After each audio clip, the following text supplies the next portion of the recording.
వరలక్ష్మి వెన్నెల ఎక్కడుందో ఏమో, తనని ఎలాగైనా తీసుకుని రావాలి, ఎలా అయినా కనిపెట్టనేది అనుకుంటూ ఉంటే, మరోవైపు వేదవతి నాకు వైష్ణవిని చూడాలనుంది, వైష్ణవిని నువ్వు తీసుకురావాలి, లేదంటే వరలక్ష్మి ఏం చేస్తుందో ఏమో నాకు భయంగా ఉంది అన్నట్టు బాగా రెచ్చగొట్టి విష్ణుని వరలక్ష్మి దగ్గరికి పంపిస్తుంది.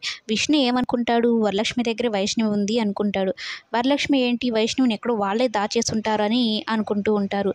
అయితే అజయ్ విష్ణు చాలా ఆవేశంగా ఉన్నాడు, ఎంత దూరమైనా వెళ్ళడానికి రెడీగా ఉన్నాడు.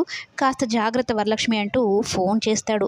చాలా ఆవేశంగా వరలక్ష్మి ఇంటికి వెళ్ళిన విష్ణు అయితే వరలక్ష్మిని నువ్వు మాటలతో చెప్తే వినేలాగా లేవు, నీకు చేతలతోనే చెప్పాలి, మర్యాదగా నా కూతుర్ని నాకు అప్పచెప్పు, లేదంటే నేను ఏం చేస్తానో ఏమో నాకే తెలియదని అయితే అంటూ ఉంటే, వరలక్ష్మి ఏంటి భయపడుతూ ఉంటుంది. వెన్నెలనే వైష్ణవి అనుకుని తీసుకుని వెళ్ళిపోతాడేమో, నా కూతుర్లు నాకు దూరంగా చేసేస్తాడేమో అని అయితే అనుకుంటూ ఉంటుంది.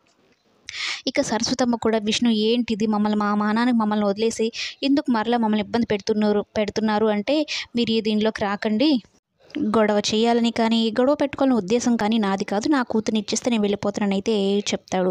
అయితే వెన్నెలే వైష్ణవే వెన్నెల అన్నట్టు అనుకుంటూ ఉంటారు. కానీ ఇద్దరు కూతురున్న విషయం అయితే విష్ణుకి తెలియదు, వరలక్ష్మికి మాత్రమే తెలుసు.